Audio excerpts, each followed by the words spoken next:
make dua for provision. You ask Allah to open doors.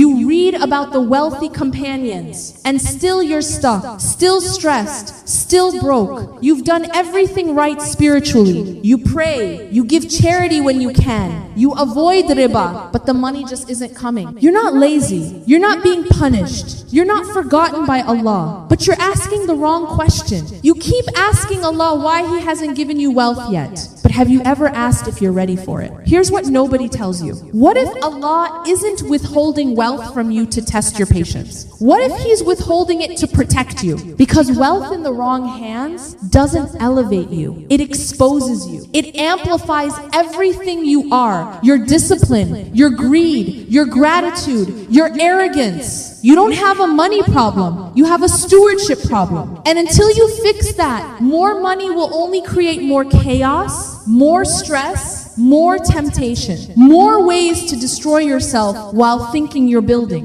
These 8 habits aren't get-rich-quick schemes. They're not crypto tips or business hacks. These are become worthy of wealth habits. They're designed to transform who you are before the money arrives. Because quiet wealth isn't built by people who pray for money. It's built by people who pray to become someone Allah can trust with it. Let's begin. Let's talk about the dua that's keeping you broke. You say it every night. Every time you're stressed about bills. Every time you see someone else winning. Ya Allah, give me wealth. Ya Allah, open the doors. Ya Allah, bless my rizq. But here's the problem. You're praying for the outcome without praying for the transformation. You want the blessing without the burden of stewarding it correctly. You want the money without the maturity to handle it. Do you know what happens when unprepared people get money? They destroy themselves. Lottery winners go bankrupt within years. Inheritance recipients waste it within months. Because the money arrived before the character. The wealth showed up before the wisdom. Allah doesn't withhold from you because He's testing your patience. He withholds because giving it to you now would ruin you. And He loves you too much to let that happen. Look at Prophet Yusuf, peace be upon him. Thrown in a well by his brothers, sold as a slave, falsely accused, imprisoned for years. And during all that time, he could have asked Allah, why haven't you rescued me yet? But he didn't. Because the prison wasn't punishment. It was preparation. Every year in that cell was building the character he'd need to become treasurer of Egypt. The patience, the wisdom, the ability to manage not just money but power. If Allah had freed him earlier,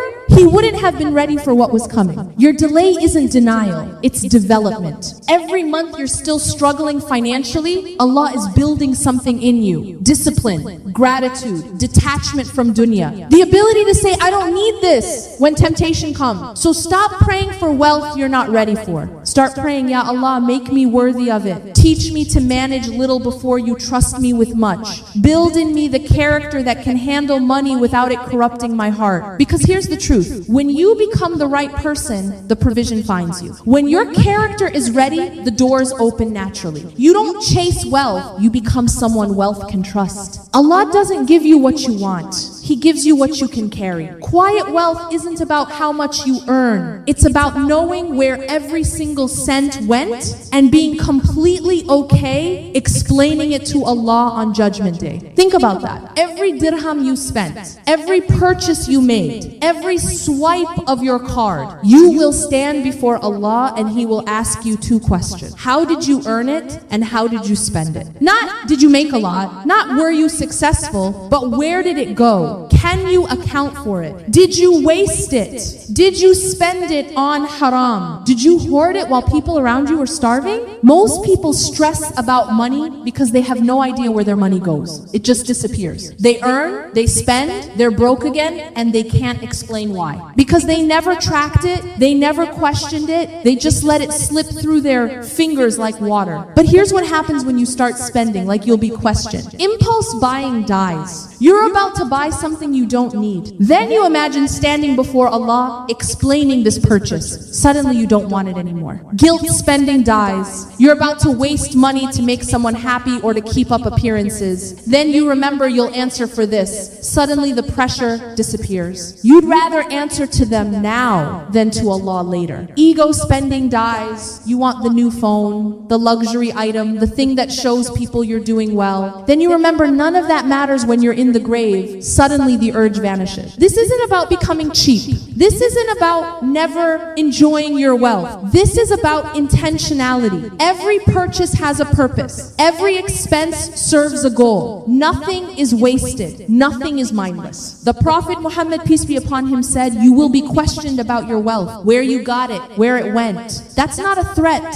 That's a mercy. Because when you live knowing you'll answer for it, you spend differently. You protect it differently. You value it differently. Start tracking your spending today. Write down every purchase for 1 month. You'll be shocked. You'll see where the leaks are. You'll see what you're wasting. You'll see what's stealing your wealth without you even noticing. And once you see it, you can't unsee it. You can't go back to mindless spending, because now you know you're building a case. And that case will either defend you or destroy you on the day you meet your Lord. When your spending has a witness, your wallet has a guardian. You want to know why so many people stay broke? Because they announce every win before it's even real. They tell everyone about the business idea, the investment, the opportunity, and then it falls apart. Or worse, it succeeds. But now everyone's watching, everyone's expecting, everyone wants a piece. Your family starts asking for money, your friends start treating you differently, strangers start resenting you, and the blessing becomes a burden. Here's the truth. The moment you announce your success, you invite 3 things: envy, expectation, and pressure. Envy from those who want what you have. Expectation from those who think you owe them. Pressure to maintain the image you created. Quiet builders outlast loud flexors every time. Because loud flexors are performing. They need the validation. They need people to see them winning. And the moment the audience is gone, they fall apart. But quiet builders, they don't need applause. They're not building for the crowd. They're building for Allah. They're building for their family. They're building for their future. And they don't care who knows about it. The Prophet Muhammad, peace be upon him, praised those who give charity so secretly their left hand doesn't know what the right hand gave. Think about that. So private that even your own body doesn't witness it. That's the level of secrecy Islam honors. Why? Because when you hide your good deeds from people, Allah amplifies them. He protects them. He blesses them in ways public deeds never experience. But when you show off, when you broadcast every win, you've already taken your reward. The praise of people, that's it. That's all you get. Build your business quietly. Save quietly. Invest quietly. Grow quietly. Let your life speak, not your mouth. Let your peace be the evidence. Let your family's security be the proof. You don't need to post about it. You don't need to brag about it. You just need to live it. And when people finally notice, when they finally see you've been building all along, they won't resent you. They'll respect you because you never made them feel less than. You never performed.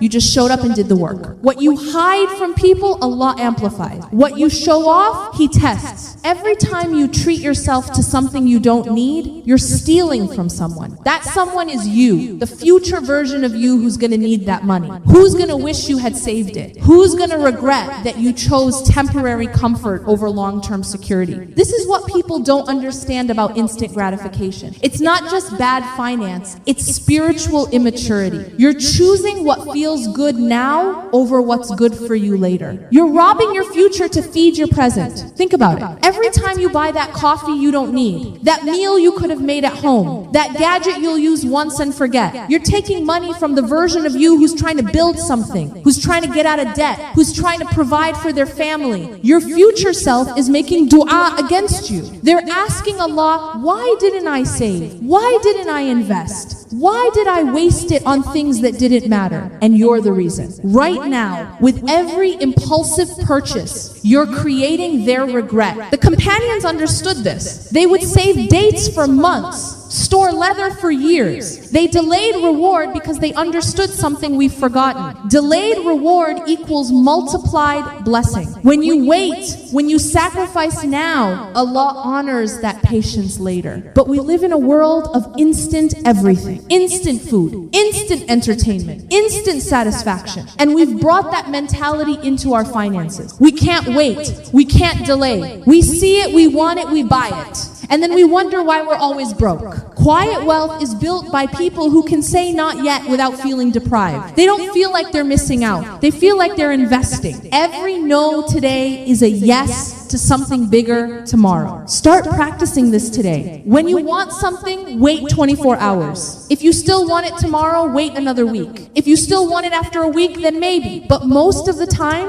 the urge will die and you'll realize you never needed it. That's not deprivation. That's wisdom. That's the difference between people who build wealth and people who chase it. Builders delay. Chasers consume. Every time you say yes to your impulse, you say no to your future. Let's talk about charity. Real charity. Not the charity you give from your excess. Not the change you drop in the box because it's easy. Real charity. The kind that costs you something. Giving when you're comfortable isn't charity. It's disposing of excess. You have so much that giving doesn't even register. You don't feel it. You don't miss it. So what did you sacrifice? Nothing. Real sadaqah happens when giving it hurts a little. When you have to choose between keeping it or giving it. When giving it means you go without something you wanted. That's when Allah sees your sincerity. That's when the reward multiplies. The companions didn't give when they were rich. They gave when they were poor. They gave their last meal. They gave the clothes off their back. They gave before they felt ready because they understood something. Generosity isn't about having much. It's about giving what you have. Allah says in the Quran, you will never attain righteousness until you give from what you love. Not what you tolerate. Not what's extra. What you love. The money you were saving. The thing you were planning to buy. The security you were building. That's what Allah wants to see you release. Why? Because giving what you love proves something. It proves your wealth hasn't enslaved you. It proves your money is a tool, not a God. It proves you trust Allah more than you trust your bank account. Here's what nobody tells you about charity. It's not just good for your akhirah. It's good for your dunya. Wealth flows toward those who move it, not hoard it. When you give, you create circulation. You break the stagnation. You signal to Allah that you're ready for more because you're not clinging to what you have. But when you hoard, when you refuse to give until you're comfortable, you're telling Allah you don't trust Him. You're saying, I'll give when I have enough, but enough never comes. Because enough is a moving target for a heart that's attached. Give now. Give when it's uncomfortable. Give when you're not sure you can afford it. That's when it counts. That's when Allah sees you're serious. And that's when the doors open in ways you never expected. Wealth flows toward those who move it, not hoard it. Every financial regret you've ever had started with the same sentence. I'll just buy it now and figure it out later. That thought, that impulse, that urgency you felt. That wasn't wisdom. That was shaitan. Because shaitan doesn't need you to make a massive mistake. He just needs you to make a quick one. A decision you didn't think through. A purchase you didn't sleep on. A commitment you made in the moment. That's all he needs to derail you financially. Impulse is emotion disguised as urgency. It tells you if you don't do this now, you'll miss out. It tells you this deal won't last. It tells you everyone else is doing it and you believe it. So you move fast. You skip the thinking. You jump. And then you regret it. Days later, weeks later, months later, you look back and think, why did I do that? What was I thinking? You weren't thinking. That's the problem. You were reacting. Here's a rule that will save you thousands. The 2-4-hour rule. Any big purchase, any investment, any loan, sleep on it. Give yourself 24 hours to think, to pray istikhara, to ask advice, to let the emotions settle. If it's still the right move tomorrow, proceed. If it's not, you just saved yourself. Because 80% of the time, when you sleep on it, you don't want it anymore. The urgency fades. The clarity comes. And you realize it was never that important. The Prophet Muhammad, peace be upon him, would seek refuge from hasty decisions. He would pray against rushing into things without thinking because he knew something. Quick decisions are usually wrong decisions. Wisdom takes time. Clarity takes pause. This applies to everything. That business opportunity that sounds too good to be true, that investment your friend is pushing, that car you suddenly need, that house you have to buy before someone else does, sleep on it, pray on it, think on it. If it's from Allah, it will still be there tomorrow. If it's not, the door will close. And you'll thank Allah you didn't rush. Because the regret of moving too fast is far worse than the regret of moving too slow. If you can't afford to wait 24 hours, you can't afford the decision. Here's a question that keeps people broke. Can I afford it? They see something they want,